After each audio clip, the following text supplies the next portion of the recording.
Ok, y los voy a silenciar. Y ahora los silencio a todos, okay, para que no entren ruidos. Una pena, espero que él no entre mucho de mi lado. Ok, bueno, acá nos habíamos quedado con lo que el videito que les mostré del gueto de Varsovia.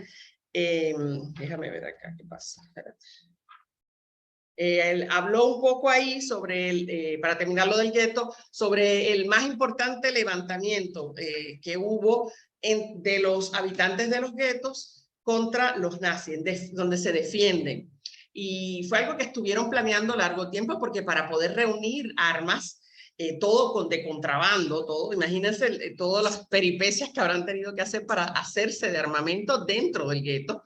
Pero esto ocurrió cuando ya es bien tarde, ya en el 43, cuando ya ellos casi están seguros de que cuando se los llevan en esos campamentos, que se los llevan disque a trabajar a otros lugares, en realidad capaz que no es a trabajar porque no vuelven a escuchar más de las personas que se llevaron.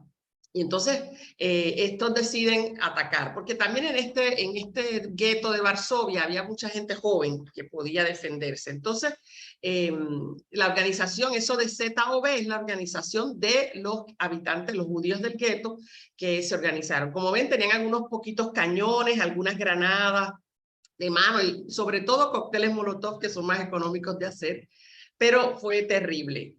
Duró casi un mes toda la guerra contra los de la SS, y de 60.000 habitantes del gueto, después que termina todo esto, solo unos pocos pudieron salir y 100 sobrevivieron el levantamiento. Con respecto a como vieron en el video, lo peor de la vida del gueto eran las altas posibilidades de no sobrevivir al gueto, ¿verdad? Por todas las causas naturales para el ambiente en que vivían, y por eso fue que tantos murieron. Ahora, hay unas cosas positivas que siempre podemos decir del gueto, que fue la resistencia, distintas formas de ofrecer resistencia. Por ejemplo, el contrabando de alimentos, y en el caso del gueto de Varsovia, de armas, como lograron hacer, ¿no? Como vieron en el video, mantener la cultura dentro de las circunstancias, ¿verdad? Las escuelas para los niños, orquestas, las escuelas de hebreo.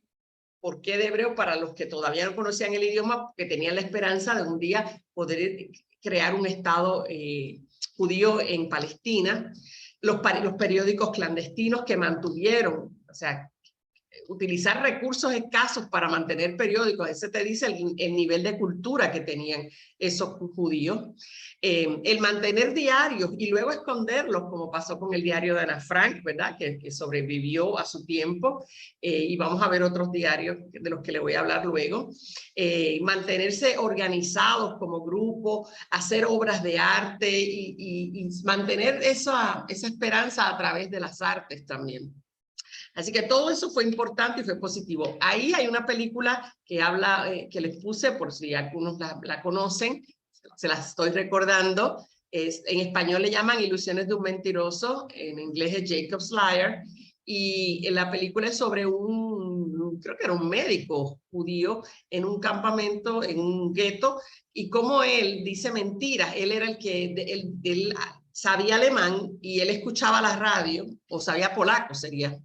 Sí, probablemente, no sé, la cosa es que él era el único que podía entender lo que decía la radio, y él decía mentiras con lo que los judíos querían oír para que se mantuvieran con esperanza. Y entonces de eso es más o menos de lo que se trata esa película. Pero ya entonces, hoy empezamos a hablar del exterminio, ¿verdad?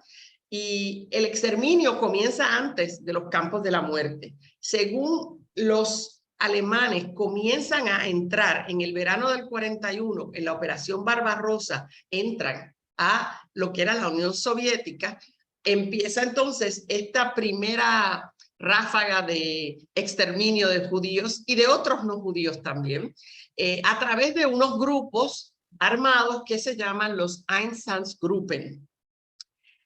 Generalmente había militares alemanes en los grupos, pero no todos eran militares alemanes. Vamos a ver también una alta presencia, por ejemplo, los que más participaron fueron los ucranianos, pero también latvios y gente estonianos, otros que se unen a los nazis para matar a los judíos que vivían en esas comunidades en Latvia, Estonia, la misma Ucrania, y así según se va moviendo en lo que era la Unión Soviética.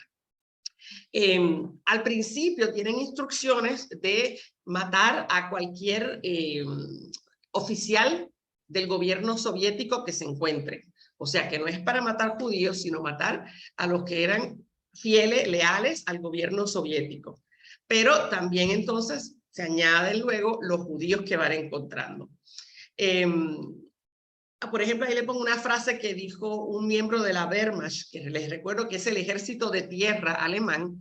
La población se alegra de nuestra presencia, está deseando ver a Stalin en la horca.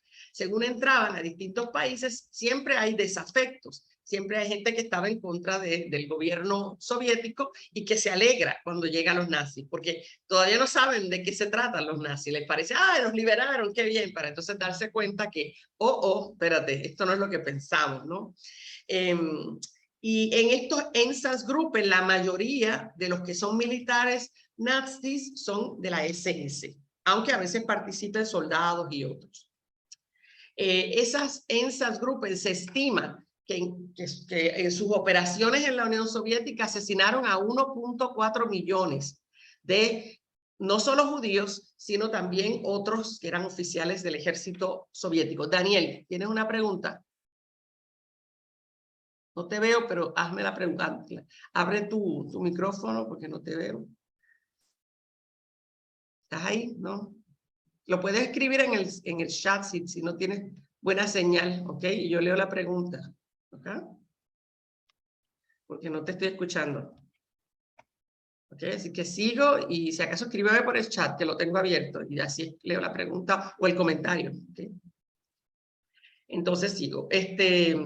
Las Einsatzgruppen, entonces, como les decía, son mayormente SS, pero también se unen voluntarios de los países que eran invadidos por los alemanes, o que eran de la Unión Soviética. Hoy son países, pero en ese momento eran la Unión Soviética. ¿Ok? Y es interesante porque estos muertes no son con cámara de gas, como ven en esta foto, son con armas, con sus armas de militares, ¿no? Y es muy fuerte porque esto es un asesinato ahí mirándole la cara a la persona, ¿no? Es ahí frente a frente, te salpica la sangre. Entonces, esto es bastante fuerte psicológicamente, como vamos a ver, y por eso lo van a cambiar el sistema. Pero originalmente se pensó que esto era eficiente. Y por eso le pongo acá lo de que lo he investigado yo misma por mi propia curiosidad, que muchos de ellos que eran oficiales de la SS eran gente con mucha educación, eran incluso algunos con doctorados y sin embargo no tuvieron ningún resquemor de hacer este trabajo tan terrible, ¿no? Entonces, espérate que no quiere correr esto. Ajá, okay. Uno famoso de esos batallones que se unían, que no eran nazis alemanes, pero que eran simpatizantes y que ayudaron a hacer estas muertes de los judíos. El más famoso, más conocido que se menciona es el batallón Nachtigall, que quiere decir batallón ruiseñor, un nombre extraño. Y si eso es un ruiseñor, que venga y lo vea, porque eso parece un águila, pero bueno, ellos se llamaban el batallón ruiseñor. Y eran voluntarios ucranianos, ¿okay? Que crearon este batallón y que cuando entran los alemanes, cuando están entrando los nazis, les ayudan a los nazis a matar a los judíos, es lo que hacen. ¿Okay? ¿Por qué? Porque recuerden que ese antisemitismo no era alemán, era europeo, ¿ok? Eso estaba en toda Europa, había gente antisemita y cuando surge la oportunidad, aprovechan para unirse y ayudar en la causa, como dirían ellos en ese entonces. Ahí tienen un alemán contándonos sobre eso, un soldado alemán que dijo en el 41, hemos formado una policía ucraniana que se ocupa de limpiar la región de judíos y de comisarios. Comisarios son los funcionarios del gobierno soviético. Así que dentro de poco ya ni quedará ni una sola de estas bestias. Recuerden que ellos los ven como bestias a los judíos. Y ahí le encontré algunas fotos, hay montones de fotos en internet de esos abusos y humillaciones que les hacían, como les digo, los ucranianos son los que más han sido estudiados, pero estonianos, latvios, también hicieron este trabajo sucio, muchas veces para congraciarse con los nazis también. pero otras veces por su propio antisemitismo. Esta foto es muy famosa, es una mujer judía a la que le han sacado la ropa y la están hostigando y haciéndola correr, la golpearon, tiene sangre en la nariz, y la ven que son los que la están atacando son niños, son unos jovencitos. Eso fue en Ucrania, en la ciudad de Lviv, y bueno, es una foto también famosa. Uno de los eventos más famosos en este periodo, aunque es un poco más tarde, pero es parte también de estas ofensivas que se hacían, es lo que se llama el genocidio de Volinia, que es esta ciudad donde es hoy Polonia, ¿verdad? Es parte de Polonia, y entre febrero y julio del 43 se lanzan en una limpieza étnica, y son los ucranianos otra vez, es un ejército insurgente ucraniano quienes atacan y siguen matando judíos en Polonia.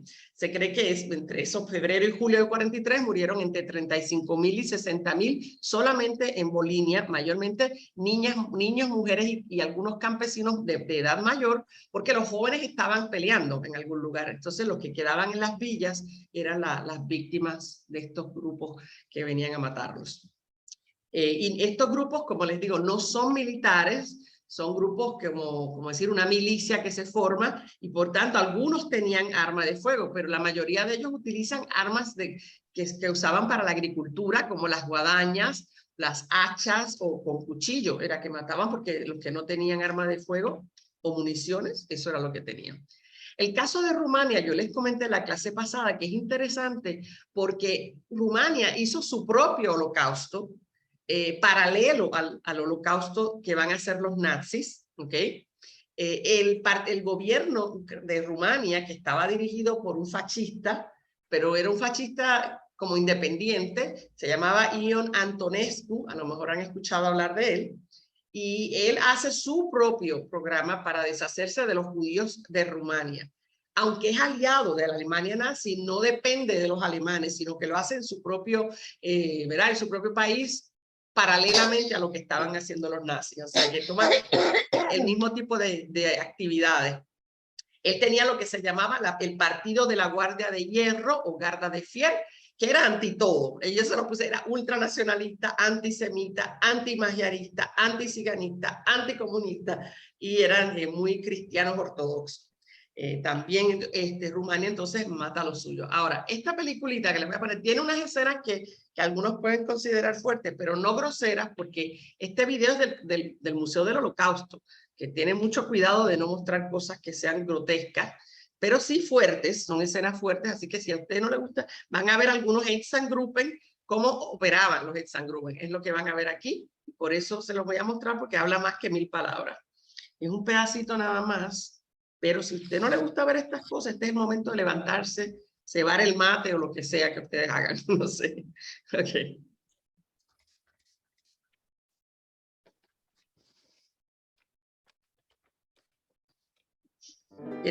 Paris, 1900. More than 50 million people from around the world visited the Universal Exposition, a World's Fair intended to promote greater rights among nations and to celebrate the new century, new inventions, exciting progress. The 20th century began much like our own, with hope that education, science, and technology could create a better, more peaceful world. What followed soon after were two devastating wars. Ahí me pasé. Ahora era que lo tenía que haber puesto. Okay.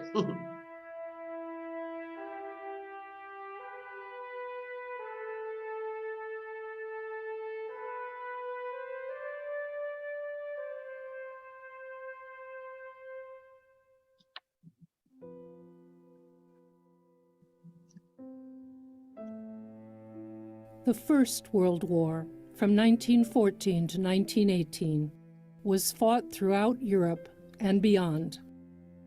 It became known as the War to End All Wars. It cast an immense shadow on tens of millions of people. "This is not war," a wounded soldier wrote home.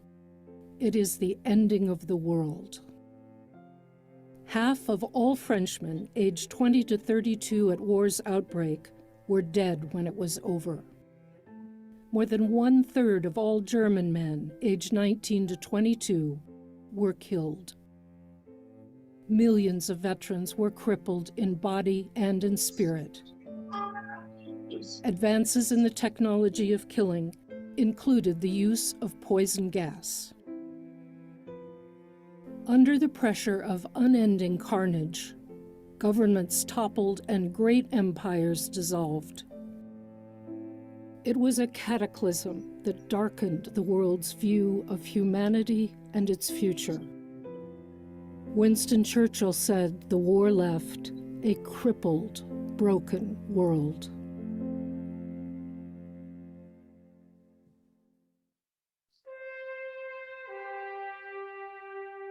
No, esto no es, lo puse mal. Ya dice, ¿por qué está saliendo esto? Ay, Ligia, espérate. Disculpen, eso fue una bestialidad mía, ¿ok? Imprisoned behind brick walls Ahora. and barbed wire.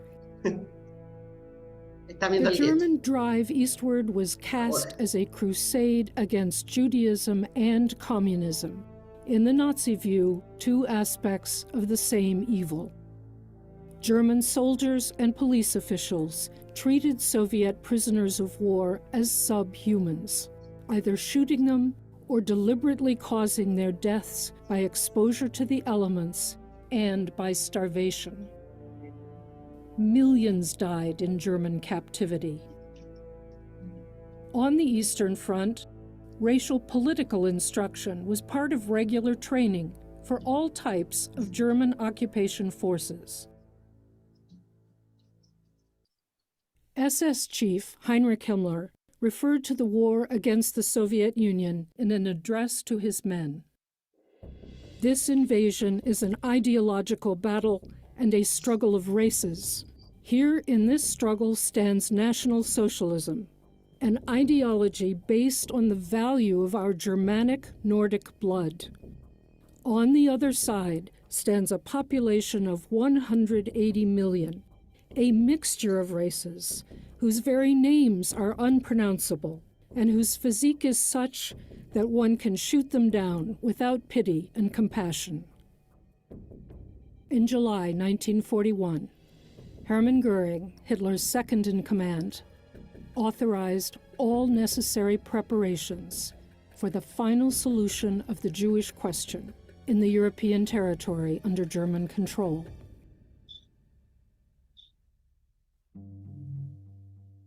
As German military forces advanced, mobile killing squads advanced with them. The German army, military SS, and German police units took an active part in authorized mass murders. The Germans and their accomplices rounded up the victims, drove them on foot or in trucks to a killing site, often made them remove their clothes, and shot them. Participants in the murders included local collaborators, especially police, in Latvia, Lithuania, Estonia, Ukraine, and Belarus. The German killing squads and their auxiliaries murdered at least 2 million Jewish men, women, and children in mass shooting operations. Okay. Eso era lo que quería mostrar. Ok, hasta ahí. Estos lugares donde ven aquí, estos son los lugares donde operaron los Einsatzgruppen, como decía en el video, que se van moviendo, son unidades que van siguiendo al ejército, según el ejército nazi avanza hacia el este, y ahí ven los números de los judíos que murieron, las cantidades que murieron. Entonces pueden ver que en la propia Rusia, lo que es hoy, o sea, lo que no las provincias, sino que es la soviética, murieron mucho menos, 3.600, porque fue poco lo que ocuparon los nazis de lo que es Alemania, y fue por poco tiempo. Mientras que en estas regiones que eran más cerca de Alemania, en donde más pueden ver en este mapa, es Lituania, que mataron 136.421, y acá ven Bielorrusia, aquí parece Bielorrusia como uno solo, pero incluye lo que es Ucrania, y en esa región 41.828. Así que esos son los ataques que se sabe. La masacre más famosa es la masacre de Babi Yar. Eso ocurrió en 2 días, tomó 2 días, en Kiev, en la capital de Ucrania. Hay un barranco que se llama Babi Yar, y ahí mandaron a todos los judíos que estaban cerca y les dijeron que trajeran todos sus documentos, todo su dinero y todos los objetos de valor que tuvieran. Entonces, como eso que ven acá a la derecha son las montañas de ropa que dejaron las víctimas, porque ahí les hacían quitarse la ropa para aprovechar esa ropa y venderla. Y entonces, ahí lo que están viendo son soldados nazis, hay uno aquí y otro acá, y se ve la espalda de otro acá, que están revisando esa ropa, ¿verdad? Ellos tendrían que clasificarla, lo que era de hombre, de mujer, de niño, y así se enviaba de nuevo a Berlín. Todo lo que tuviera valor. Estas personas en 2 días fueron ametrallados o algunos disparados directamente uno a uno, unas 33.771 personas. Y lo interesante es que esto de Babi Yar, esa masacre ocurre en el 41. Sin embargo, en el 43, cuando ya ven que están los ejércitos soviéticos los obligan a ir para atrás, ellos pensaban si Alemania le hubiera ganado a la Unión Soviética, ahí hubieran dejado esos cuerpos y no importaba nada.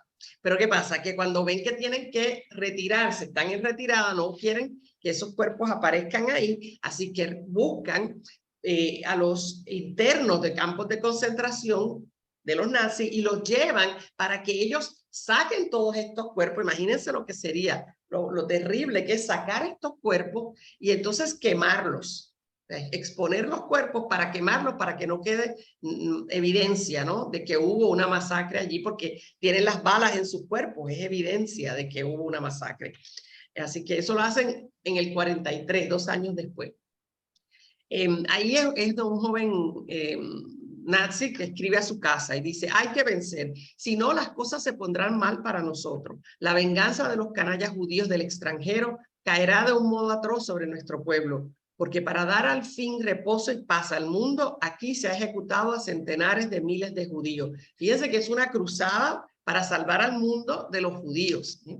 Así como lo están percibiendo. Cerca de nuestra ciudad hay 2 fosas comunes. En una de ellas están enterrados 20.000 judíos, en la otra 40.000 rusos. ¿Ven? Que no solo eran judíos, también mataban a los funcionarios rusos. Podríamos sentirnos afectados, pero cuando pensamos en la gran idea que nos impulsa, nos damos cuenta de que esto ha sido necesario.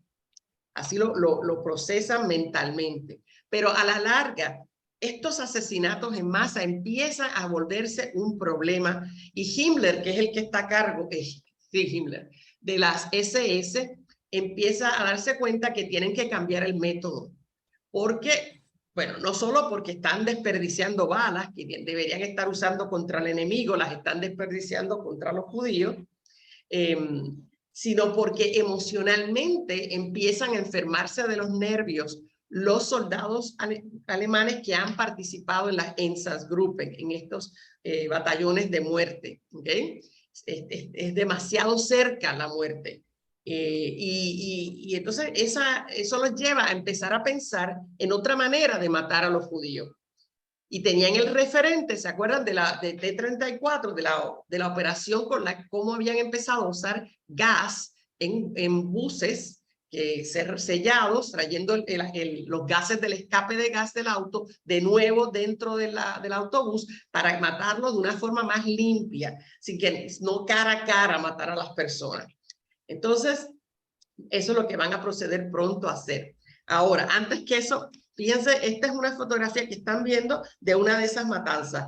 Lo que hacían era, o utilizaban una indentación que ya hubiera en algún terreno, o excavaban, no ellos, ponían a judíos a cavar la propia tumba donde los iban a matar a todos. Y ahí después lo cubrían y ya, ahí quedaban todos los judíos que habían matado en esos varios días que estuvieran en la región. Ahora, fíjense en esa fotografía y miren esta otra.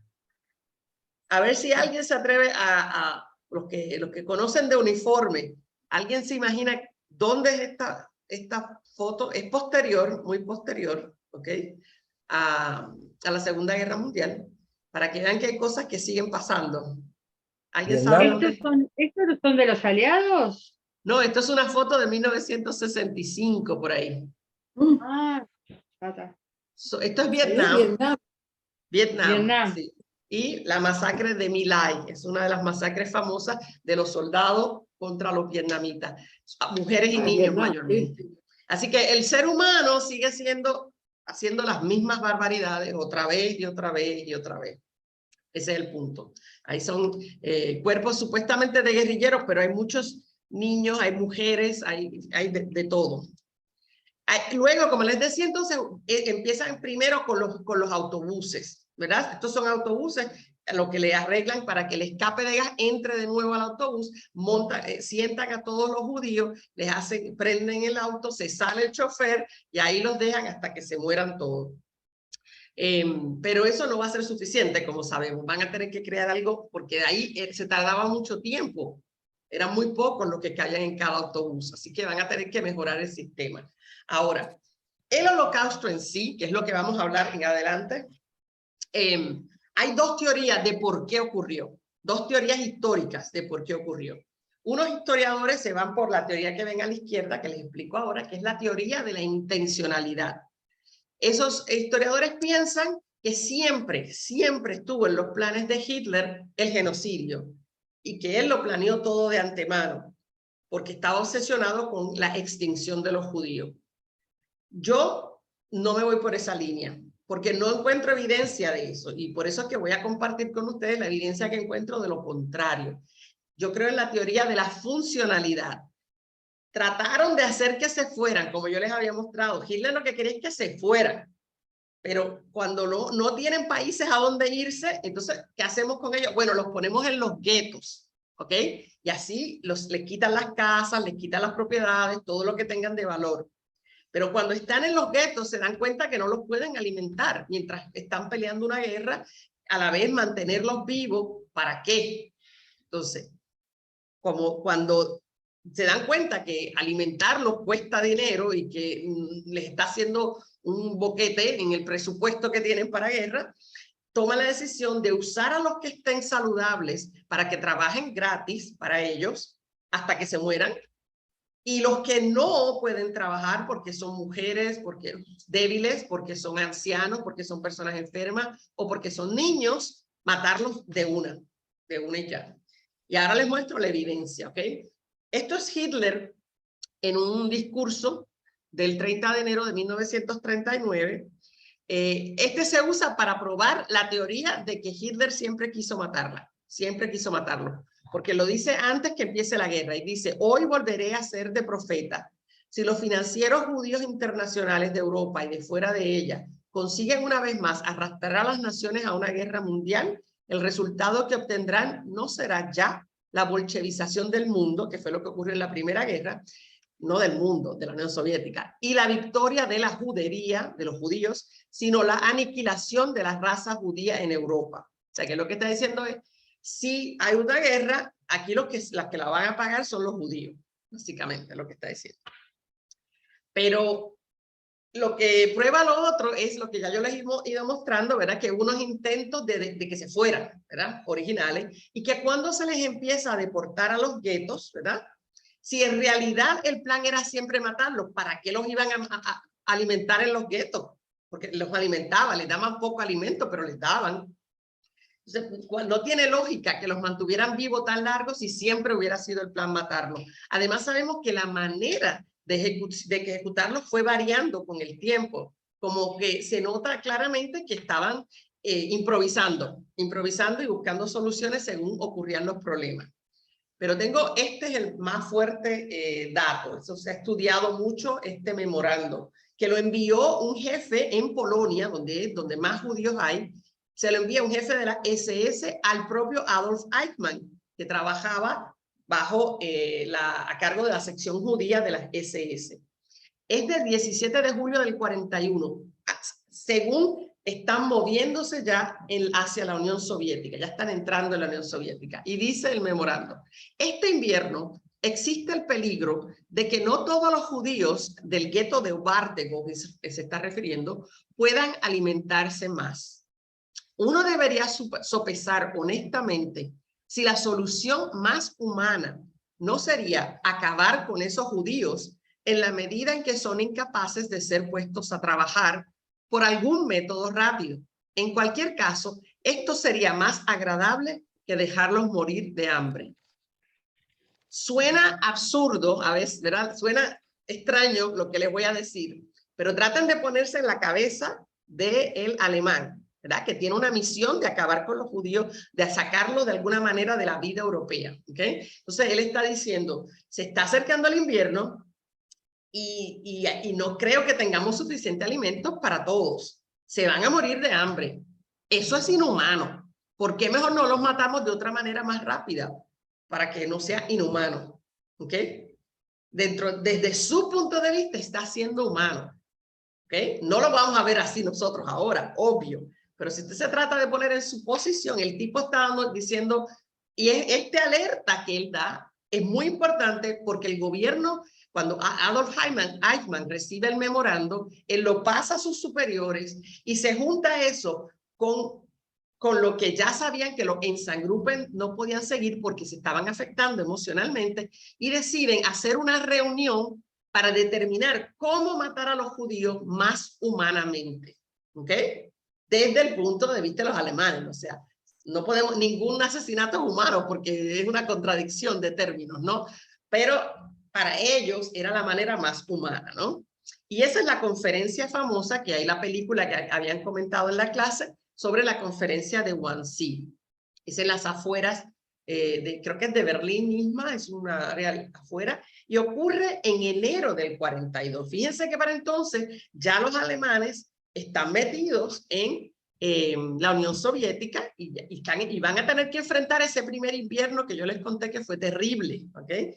Entonces, están enfrentando y preparándose para lo que viene. ¿Quiénes están presentes en esa reunión? Ahí están viendo la lista de las 15 personas que se reunieron ese día. Y les puse el rojito para que vean que hay 8 médicos. O sea, que el propósito de la reunión es determinar cómo matar a estos judíos más rápido y de una manera más humana y que les afecte menos psicológicamente a los SS que van a matar a los judíos. De los que conocemos, los más famosos nazis, el principal es el miembro de la SS, Reinhard Heydrich, del que vamos a hablar pronto, si no esta clase es la otra, y Heydrich es el que tiene a cargo el Holocausto. Él trabaja, sus superiores, Himmler lo manda a él a hacerse cargo de esto. Y otro que está por debajo de Himmler, que es Adolf Eichmann. Eichmann no era de las SS, era Gestapo, ¿verdad? Y luego SS como que lo trae a la SS para que le sirva específicamente la función del transporte, cómo llevarlos a los sitios donde los vamos a matar. Esa es la tarea de Eichmann. Los otros son médicos, van a discutir de todo el tema y bueno, ven que hay muchos SS. Entonces, esto que ven aquí es el cálculo que ellos hacen. Está en alemán, puede que está todo en alemán. ¿Cuántos judíos hay en cada uno de los lugares que han ocupado y donde tienen que matarlos? En toda Europa, porque fíjense que te dice de Dinamarca, si se fijan, viene desde Dinamarca, yo no puedo entender algunos nombres nada más, pero está Lituania, Bélgica, Francia, los Netherlands, que son los Países Bajos, Noruega, Bulgaria, Inglaterra, que ellos no tienen control de Inglaterra, pero están calculando si llegaran a tener control de Inglaterra, cuántos hay que matar en Inglaterra, en Finlandia, en Irlanda, en todas partes, Croacia, Portugal, Suecia, Eslovaquia, España, Turquía, todo, o sea, ellos están calculando todos por toda Europa, cuántos judíos hay. Y miren el cálculo es de 11 millones. Ese es el cálculo que hacen, ¿verdad? Eso es lo que hay que eliminar. En realidad, llegaron, ni se acercan porque en realidad esos países no estaban bajo el control nazi. Eso era una cosa a largo plazo que estaban calculando. Y me parece, no sé si vieron la película El Shoah, que es muy larga, en realidad se siente como un documental más bien. Yo lo vi ahí en Cinemateca, la dieron 3 días. Eran 3 días de ver películas hasta que la completamos. Y ese film tiene una escena, y yo lo anoté rapidito en el cine, que dice esta frase, piensen, cómo ellos describen lo que va a pasar, cómo esas agresiones hacia los judíos van progresando. No podrán seguir viviendo entre nosotros como judíos. Quiere decir, si quieren ser judíos se tienen que ir, ¿no? No pueden vivir entre nosotros, ¿ok? Como judíos. La segunda, no podrán seguir viviendo entre nosotros, punto. Se tienen que ir todos, aunque no practiquen el judaísmo, aunque ¿verdad? Sean casi alemanes, se van a tener que ir todos a los guetos para que no vivan entre nosotros. Y la última es, no podrán seguir viviendo, punto. Esa es la progresión. La van ¿verdad? Sacando hasta que ya los tienen que matar. Este también es interesante. Esto que ven es un cable de Western Union, ¿verdad? Que es un telégrafo. Y lo que dice es esto, porque se los traduje, se los puse acá. Quien lo envía es un informante judío que le envía este mensaje al Congreso Mundial Judío. Y también lo va a enviar a las oficinas en New York del Congreso Mundial Judío. Este mismo telegrama le va a llegar al presidente Franklin Delano Roosevelt. Y lo que dice es, hemos recibido a través de la Oficina de Relaciones Exteriores el siguiente mensaje de Rittner en Ginebra. Ese es un informante. Recibimos el alarmante informe de que en el plan de la sede del Führer se discutió y se está considerando que todos los judíos de los países ocupados o controlados en Alemania, que se calculan entre 3,5 a 4 millones, lo que tienen hasta ahora, deben ser, después de su deportación y concentración en el este, de un golpe exterminados para resolver de una vez por todas la cuestión judía en Europa. La acción prevista para el otoño, y esto es en agosto del 42, el otoño está por llegar, porque acuérdense que allá las estaciones son al revés. La acción prevista para el otoño, los métodos en discusión incluyen el ácido prúsico, que es efectivamente cómo los van a matar. O sea que este informante está dando la información correcta. Van a matarlo hasta unos 4 millones, lo van a usar ácido prúsico. Transmitimos la información con todas las reservas necesarias, puesto que la exactitud no puede ser confirmada, pero al final era correcto. El informante declaró tener estrechas conexiones con las más altas autoridades alemanas y sus informes son en general fiables. Informar y consultar a la Oficina de Extranjeros de Nueva York, pues no hay información relativa a la confirmación de la historia. Y firma Samuel Silberman, que tiene un nombre de judío. La cosa es que esto les llega y se sabe hoy en día, después se le preguntó al presidente Roosevelt, ¿por qué no hicieron algo? Tenían la información, se lo dijeron. Y él dijo, no lo creímos. Y esa ha sido una explicación que han usado mucho y que puede ser muy veraz, ¿verdad? Hoy sabemos lo que iba a pasar, pero antes que pase, nadie puede pensar que en Alemania, un país tan culto, iban a hacer una cosa como esta, ¿verdad? Es de no creerse.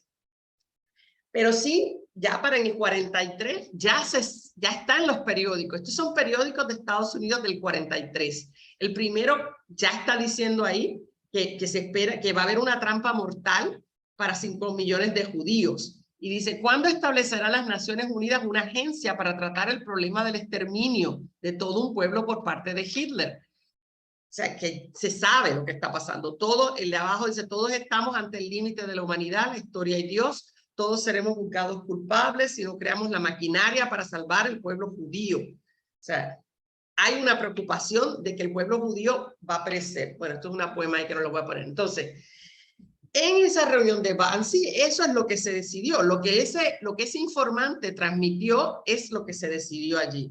Se va a llamar Operación Reinhardt, porque Reinhardt es el que está a cargo.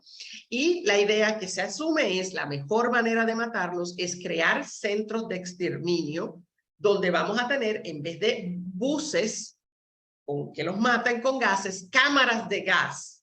Y en el mismo lugar tenemos que construir crematorios, porque ¿qué hacemos con los cuerpos? Hay que buscar una manera efectiva de deshacernos de los cuerpos, porque estamos hablando de matar 4 millones de personas. Entonces, se crean los primeros 3 que se organizan, son Belzec, Sobibor y Treblinka.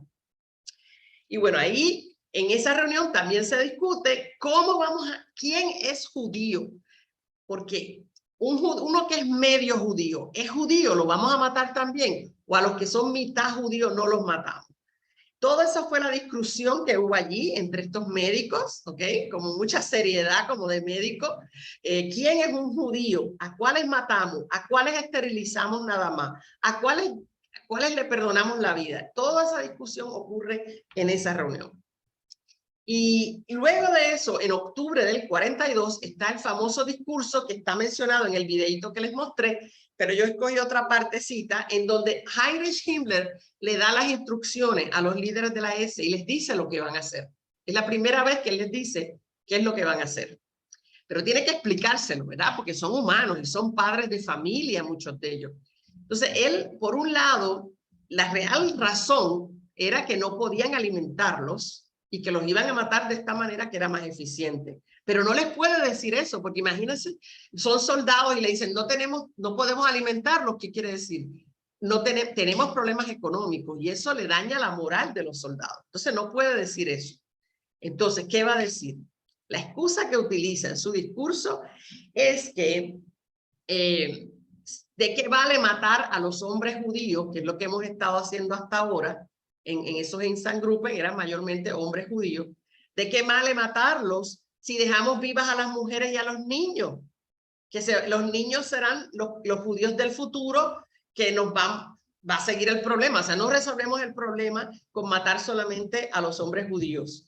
Tenemos que matar a las mujeres y a los niños. Así es como él se lo plantea, para poder terminar y exterminarlos de verdad de Europa. Es horrible, pero para entender ese pensamiento tendríamos que ver a los judíos como cucarachas, como en las casas, cuando tenemos algún animal que queremos deshacernos, ¿de qué valdría matar solamente a las cucarachas adultas y dejar a las cucarachas bebés que pronto van a ser adultas también y se van a reproducir? Entonces, esa es la visión que él le presenta, para que ellos entiendan por qué van a estar matando mujeres y niños, porque hay que eliminarlos para que no se reproduzcan. Entonces, esa es la lógica que él utiliza en el discurso. Todo esto, por supuesto, para nosotros es algo escandaloso, ¿no? Pero en ese momento, en ese contexto, él le da una razón a sus hombres para hacer algo que no lo harían normalmente fácilmente, porque él no quiere que sus hombres se les afecten mentalmente. Entonces, tienen una excusa. Hay que matarlos, porque si no se reproducen y no resolvemos el problema. Así que de ahí viene la idea, esto es lo de las razas, espérate, que les voy a mostrar antes de que venga la transportación, y tenemos un ratito. En las escuelas, entonces, también, desde siempre, desde que empezó el gobierno nazi, desde el 33, empieza a darse el tema de la genética, porque es importante diferenciar quién es un ario de quién es un judío, ¿verdad? Entonces, estos tipos de pósters se ponían en las escuelas, y a todos los alemanes les daban y no alemanes, cuando tomaban control de otro país, a los que fueran arios, según su visión, les daban un pasaporte ario. En la clase pasada yo les mostraba el pasaporte judío, que decía la letra J roja. Este es lo contrario, es un pasaporte ario, que no solo da la información de la persona que tiene el pasaporte, sino de sus antepasados, para demostrar que son todos arios, que es purito, purito y que no hay nada de judío en la persona. En las escuelas, los maestros hacen exámenes y les enseñan a los niños estupideces, porque hoy sabemos que eso de la raza es una tontería, ¿verdad? Pero le enseñan eso porque esa es la base, ¿verdad? De los alemanes. Miren el tipo de cosas que utilizan. Este tipo de tabla se ponía incluso en lugares comunes para determinar quién es judío, cuánto de judío tiene una persona, si tiene 3/4 de judío, si tiene medio de judío, y qué se hace con esas personas. Es como una guía de a quién odiamos y cuánto lo odiamos, de acuerdo a la cantidad de judíos que tiene. Esto es loco, no se lo voy a entrar porque esto se ve muy fuerte. Tengo algo más simple para verlo. Acá, por ejemplo, también en alemán lo ven, que el blanquito, ¿verdad? Esta pareja que son blancos, todo empieza en esta esquina. Los dos blancos son los arios, los dos negros son los judíos. Y los otros, fíjense que son como grisecitos. Uno más gris claro y uno más gris oscuro, para diferenciar el que es más judío y el que es menos judío. Son dos términos nuevos que se crean. Mischling 1 y Mischling 2. ¿Ok? Y les voy, aquí lo van a entender mejor. Aquí está en español. ¿Ven? Cuando alguien es blanco, ario, lo ven blanco, la bolita blanca. Y según tiene de azul, ¿okay? Es lo que tiene de judío, los padres. Y luego la descendencia, ¿cómo queda? Y también es complicado porque en realidad todo esto es pseudociencia, esto no es ciencia de verdad, aunque tiene conceptos basados en la genética, sí, de que es cierto, se combina la raza, pero ni siquiera se considera una raza ser judío, totalmente, no es una raza, es una cultura, es una religión, pero no una raza. Hay judíos rubios y hay judíos de pelo oscuro y hay judíos altos y hay bajitos y los hay con narices grandes y los hay con narices chiquitas, los hay de todo. Pero esto es pseudociencia, ¿ok? ¿Cuál es el propósito de esto? Discriminar, ¿ok? Discriminar. Y aquí les digo cómo se discrimina. Está, el Mischlinge 1 es una persona que es mitad judío y mitad alemán, 50 y 50, ¿ok? A eso les daban dos opciones. O te vas del país, ¿ok? O de todo lo que es el Reich now, de todos los territorios que hemos controlado, o te vas, si encuentras a dónde irte, o si te quedas, tienes dos opciones. Si quieres ser libre, te tenemos que esterilizar. Y si no te quieres esterilizar, entonces te vamos a meter en un campo. ¿Ok? Esas son las opciones para el Mischling 1, que es mitad y mitad. Entonces viene el Mischling 2. ¿Ok? Este tiene uno que, no es mitad y mitad, perdón, tiene mitad de judío con 100% alemán. El otro tiene 50 y 50. El padre es un padre judío y una madre alemana o al revés. ¿Ok? Como tienen mitad, 50% es alemán, esto se le trata como alemanes a menos que se decidan a tener hijos con otros judíos, que se casen con otros judíos.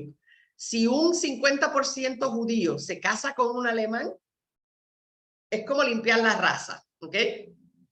Y eso lo pueden tratar como alemanes. Si decide casarse con un judío, ya está aumentando la cantidad de judaísmo que tienen los hijos. O sea, es una cosa bien que lo están disfrazando de ciencia, pero al final de todo es simplemente discriminación. ¿Ok? Mientras más tiene de judío, más oportunidades hay de que o se tiene que ir, o lo esterilizan, o va al campamento. Esas son las opciones. Los otros, mientras menos tienen de judío, hay la posibilidad de que los puedan tratar como alemán.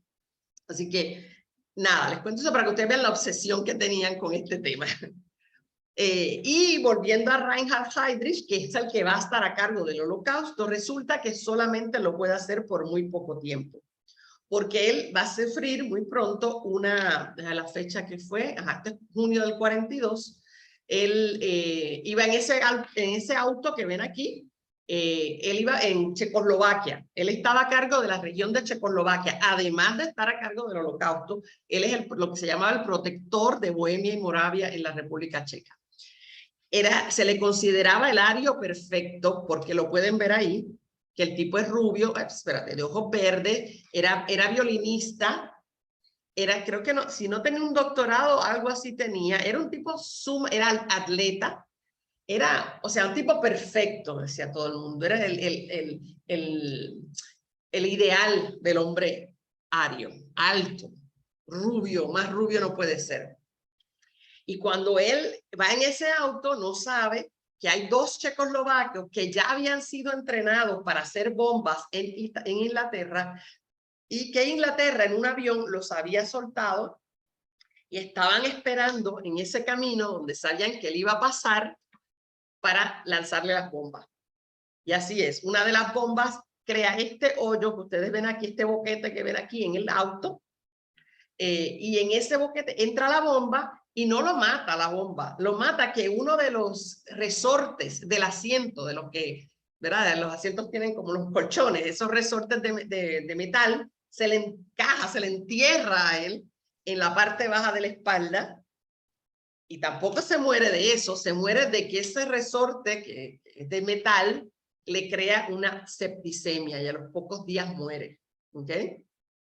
Eso no va a detener el holocausto para nada, pero sí va a crear una tremenda venganza que van a pagar los habitantes de una villa en Checoslovaquia. Y de eso es que les quiero hablar. La villa se llama Lidice, como ven ahí. Entonces, lo que deciden es, están tan furiosos porque han matado al nazi ideal, se lo mataron esos checoslovacos, que escogen una villa cercana y deciden matar o destruir, no necesariamente matar, pero eliminar esa aldea de la faz de la tierra, completamente. ¿Ok? Cuando llegan a la aldea, lo que viven son 340 personas en esa aldea, y hay hombres, pero hay también mujeres y niños. Ahí tengo los números, 192 hombres, 60 mujeres y 88 niños. Primero matan a todos los hombres, siempre hacen eso, ¿verdad? Los hombres que están allí ni siquiera se pueden defender, no tienen armas, lo que tienen son las cosas de agricultor que tienen, saben mejor que nada, que mejor se quedan quietos, destruyen todo, matan a todos los hombres, como ven ahí los hombres muertos, y después prenden en fuego y además hacen bombardeo de las casas, de las edificaciones que no eran de madera, para destruir completamente la villa, ¿ok? Quedarán solo los cimientos de las casas y de todo, después que termine la destrucción del Lidice, y a las mujeres las van a mandar a campos de concentración para utilizarlas hasta que se mueran, y los niños que se veían lindos, los rubitos de ojitos claros, esos los mandaron a Alemania para darlos en adopción a los alemanes que no podían tener hijos, y los otros los mandaron a los campos. ¿Para qué hacen todo esto? Para mandar un mensaje de escarmiento. No se atrevan a hacer más atentados contra ninguno de los oficiales nazis de alta jerarquía, porque esto es lo que les va a pasar. Entonces es un castigo, por ejemplo, dándole un ejemplo a los próximos para que ni se atrevan. Ahí pueden ver una escenita corta, eso como unos minutitos ahí. Ahí ven cómo implotan, ¿verdad? Los edificios, como la iglesia, por ejemplo, que estaba mejor construida, la van a implotar. Pero ven, y distintos edificios le ponen dinamita y esas cargas y los explotan para destruirla completamente, que no quede nada. Luego, antes de explotarla, por supuesto, todo lo que es de valor, animales, todo lo que es de valor lo sacan, y luego entonces destruyen lo que queda del pueblo. Y ahí ven que están los nazis supervisando que la destrucción sea total. Wow. Ahí los ven los oficiales nazis por ahí, por las casas, antes de que vayan destruyendo. Entonces, eso es nada, no tiene eso, un videito ahí cortito de eso.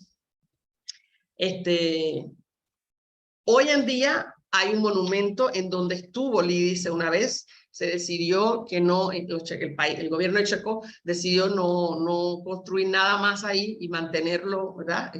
Como un monumento.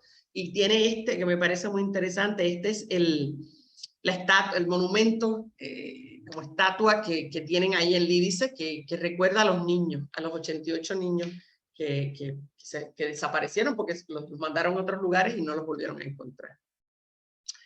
Entonces, el resto, les recuerdo que los otros alemanes los habían mandado a los guetos, ¿sí? Pero cuando en los guetos no los pueden alimentar, entonces, esto no es lo que quería mostrar, no, esto. La gente cuando se va al gueto se lleva todo lo de valor que tiene, ¿verdad? Para ver si lo puede canjear por comida, para ver cómo se van resolviendo. Pero miren, acá nos cuenta una judía de Rumanía lo que pasó. La fiebre de la evacuación se estableció cuando se tenían que ir a abandonar sus casas. Llanto, tristeza, empacar, hervir, todo en un gran desorden. El sábado las tiendas estaban cerradas y la gente empezó a vender sus cosas clandestinamente y a regalarlas. Como los buitres, los campesinos, los habitantes de la ciudad, los vecinos y los extraños se abalanzaron sobre nosotros y en una mañana vaciamos la casa de las cosas más bellas. Muchos de los judíos que tenían buena posición económica tenían cosas valiosas. Y les pasó como a los japoneses americanos que les conté cuando los mandaron a los campos. No pueden llevarse todas esas cosas, así que algunos tratan de vender algo, pero sus vecinos, y muchos de ellos, gente que ellos creían que eran sus amigos, lo que vienen es a saquearles las casas, a sacarle todo lo que tenían de valor. Y ahí, por ejemplo, ven, esto es en Lituania, las subastas que se van a hacer de los bienes que les retienen a los judíos cuando abandonan sus casas. Ahí ven más subastas, lo que hacen es subastar generalmente y ya. Ahora, no todos son malos, no todo es malo, ya no quiero dejarlo en una nota fea. ¿Cuándo la guerra se va acercando al final? O sea, cuando ya los alemanes, muchos alemanes, sobre todo los de alto rango, que ya ven que no van a poder ganar esta guerra, se dan cuenta de que, a rayo, ahora hay que esconder lo que hicimos, ¿no? Hay que esconder todo lo feo que hicimos para salvarme yo. Si yo soy un oficial, yo tengo que, en el mundo que se viene, cuando ellos pierdan la guerra, si ellos ayudaron a algún judío, ellos pueden usar eso para que no los maten a ellos, ¿no? Es para salir mejor, porque saben que van a ir a juicios por las cosas que hicieron. Entonces lo que empiezan es a ayudar, ¿sí? Para prepararse para lo que se venga, a ayudar a judíos con alimento o a ayudarlos a escapar de los campamentos, a cambio, y les dicen, yo te voy a ayudar, pero yo quiero que tú después hagas una carta, lo que se llamaban las cartas testimoniales, donde tú testimonies que yo te estoy ayudando, porque con esa carta yo me voy a defender un día, para decir, yo no soy tan malo, yo ayudo a un judío a escaparse. Literalmente es así, ¿no? Entonces, esas cartas, gracioso, le llamaban las cartas de persil. Cuando yo leí eso, cartas de persil, averigüé qué es persil. Persil era un jabón de lavar ropa. Y me parece genial, las cartas para lavar la ropa sucia, ¿no? Para lavar los trapitos sucios. Dime. Ligia, perdón, sigue existiendo este jabón. ¿Ah, es sí? Excelente. Oh, aquí en Uruguay existe. Sí. En Uruguay existe, claro que sí. Ah, mira, yo no sabía. No me he fijado. Pues eso, por eso le llamaban de persil, porque era para lavarse los trapos sucios. Hoy en día, este que ven aquí a la derecha es el monumento que los judíos han creado para honrar a los que les ayudaron. El monumento a los rescatadores, o Yad Vashem, que quiere decir justos entre las naciones, ¿verdad? Los que ellos le agradecen que hayan ayudado a rescatar alemanes, judíos. Ahora, ellos tienen una definición bien específica de quién es un rescatador. No es uno que te dio comida y ya. Es alguien que se puso en peligro a sí mismo en su esfuerzo por salvar la vida de algún judío durante la guerra, sin que le pagaran, sin esperar recompensa de ningún tipo, ¿ok? Eso es lo que es un rescatador para ellos. Ellos estiman unos 100.000 rescatadores habrán salvado unos 250.000 vidas judías, esos son estimados, pero no están todos reconocidos porque tienen que presentar evidencia, ¿verdad? No es como que yo digo que yo salvé a unos y ya, tienen que haber una confirmación del relato. Hasta el año de 2019, este monumento que está en Jerusalén, en Israel, ya había reconocido a 27.362 rescatadores de 51 países diferentes, ¿ok?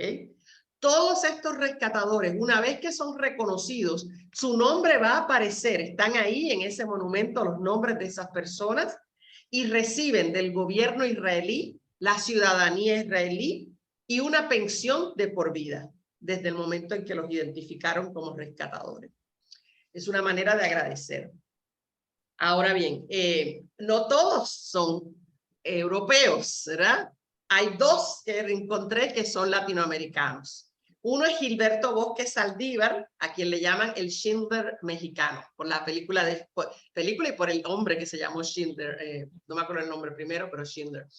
Este hombre era un legislador de izquierda que fue enviado como cónsul de México en la Francia de Vichy, cuando la Francia que estaba ocupada, o sea, que estaba no ocupada por los nazis, sino como que ayudando a los nazis.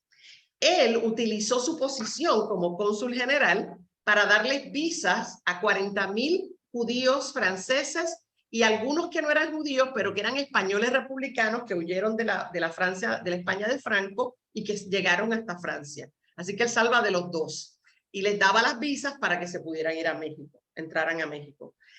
Claro, en el 43 los alemanes se enteran de lo que él está haciendo y lo arrestan a él y a su familia y a 40 empleados del Consulado de México en la Francia de Vichy. La Gestapo los arresta y los mantiene presos por todo un año hasta que más tarde, a través de negociaciones, los intercambian por presos alemanes que tenían los gobiernos aliados.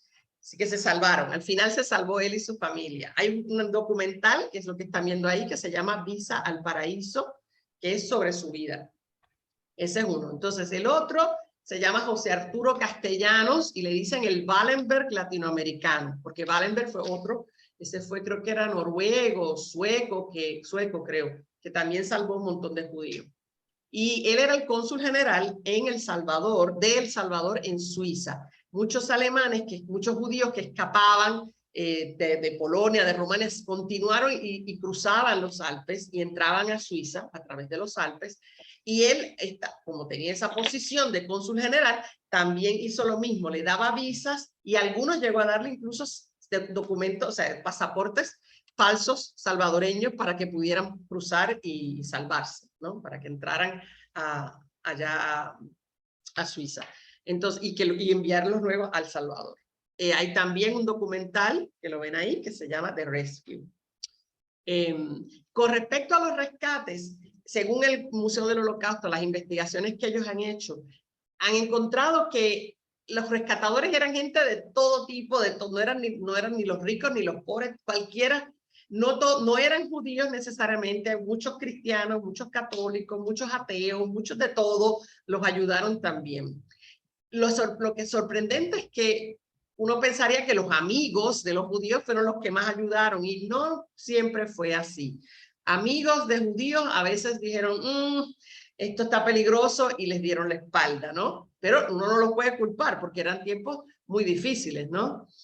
Mujeres y hombres fueron rescatadores por igual, no hay una mayoría mujeres o mayoría hombres. Y hubo hasta niños que rescataron personas, así que también la edad no fue un factor importante. Todo tipo de personas fueron rescatadores. Sin embargo, a pesar de que se estima que hubo unos 100.000 rescatadores, la mayoría de los europeos hizo lo que entendió que tenía que hacer para sobrevivir las circunstancias que estaban viviendo. En los países ocupados por los nazis, trataron de seguir sus vidas, porque ellos no eran las víctimas de la persecución, así que ellos, mientras se sintieran seguros, siguieron con sus vidas normales. Incluso los que tenían negocios se dieron cuenta que si colaboraban, como vamos a ver en la clase que viene, los que tenían negocios, si colaboran con los nazis, se benefician económicamente y eso es importante para las personas que quieren mejorar económicamente, por supuesto. Y muchos sí fueron delatores, como ocurre en todos los gobiernos dictatoriales, ¿verdad? Dan información a las autoridades sobre amigos o vecinos judíos que se estaban escondiendo, en ocasiones porque siempre les tuvieron envidia porque tenían más que ellos, en ocasiones porque tenían venganzas viejas, porque aquella le quitó el novio a la otra o cualquier cosa de esa, pero mayormente para congraciarse con los alemanes, porque hay que entender que estos rescatadores eran generalmente de países invadidos por los alemanes y tenían que cuidarse mucho de los alemanes, ¿okay? Que no hubieran tenido resquemor alguno en matarlos a ellos también, aunque no fueran judíos. No sé si se acuerdan de la película de la elección de Sophie, sería, no sé, Sophie, estoy pensando en ella en inglés, Sophie's Choice, ya. Ok, con esto lo voy dejando acá, porque ya es hora. Cierro con esta frase, ya mismo les hablo de la película. Esta frase ustedes la han escuchado todos, es súper famosa. Este es un sacerdote que fue perseguido por los nazis y fue a los campos de concentración y dijo, primero vinieron por los comunistas, pero yo no era comunista, así que no dije nada. Luego vinieron por los socialistas y los sindicalistas, pero como yo no era uno de ellos, no dije nada. Luego vinieron por los judíos, pero como yo no era judío, no dije nada. Y cuando vinieron por mí, ya no quedaba nadie para decir algo por mí. Que es un poco de eso, ¿no? Todo el mundo está tratando cada uno de salvarse dentro de una situación difícil para todos. No estamos para juzgar estas cosas, ¿verdad? Porque hay que vivirlo. Como yo no lo he vivido, yo no lo voy a juzgar. Pero les quería contar déjame ponerla aquí, y ahí retomamos la clase que viene, que esa película que una de mis favoritas, que uno llora a morir, que se llama La elección de Sophie, se llama en español. Es con Meryl Streep, y ella tiene dos niñitos, un bebecito y una nena, y ella no era judía, pero como ella ayudó a los judíos, la envían a un campamento. Entonces la escena más brutal es cuando ella le dicen, escoge a uno de los niños. Por eso es que se llama La decisión de Sophie. porque le dicen, escoge a uno de los dos o te mato a los dos. Y ella no ¿La quiere decisión escoger o la ninguno. elección? Exacto. ¿Cómo se llama? Dije, ¿es la decisión o la elección? La elección, capaz que sea, la elección de Sophie. Puede ser. Ah, está. Una de esas, no sé. Sophie, yo ahora cuando termine se las busco y se las puedo poner en el WhatsApp. Ah, dale. Dale, La porque decisión, claro, la es una decisión. película, no es, la mayor parte de la película no es exactamente sobre esto, porque la película empieza en Estados Unidos, ya ella se salvó, pero ella es una mujer bien rara, que tiene, entonces los amigos nos va dando como flashbacks, como que te lleva al pasado de ella para entender qué es lo que le pasa a Sophie.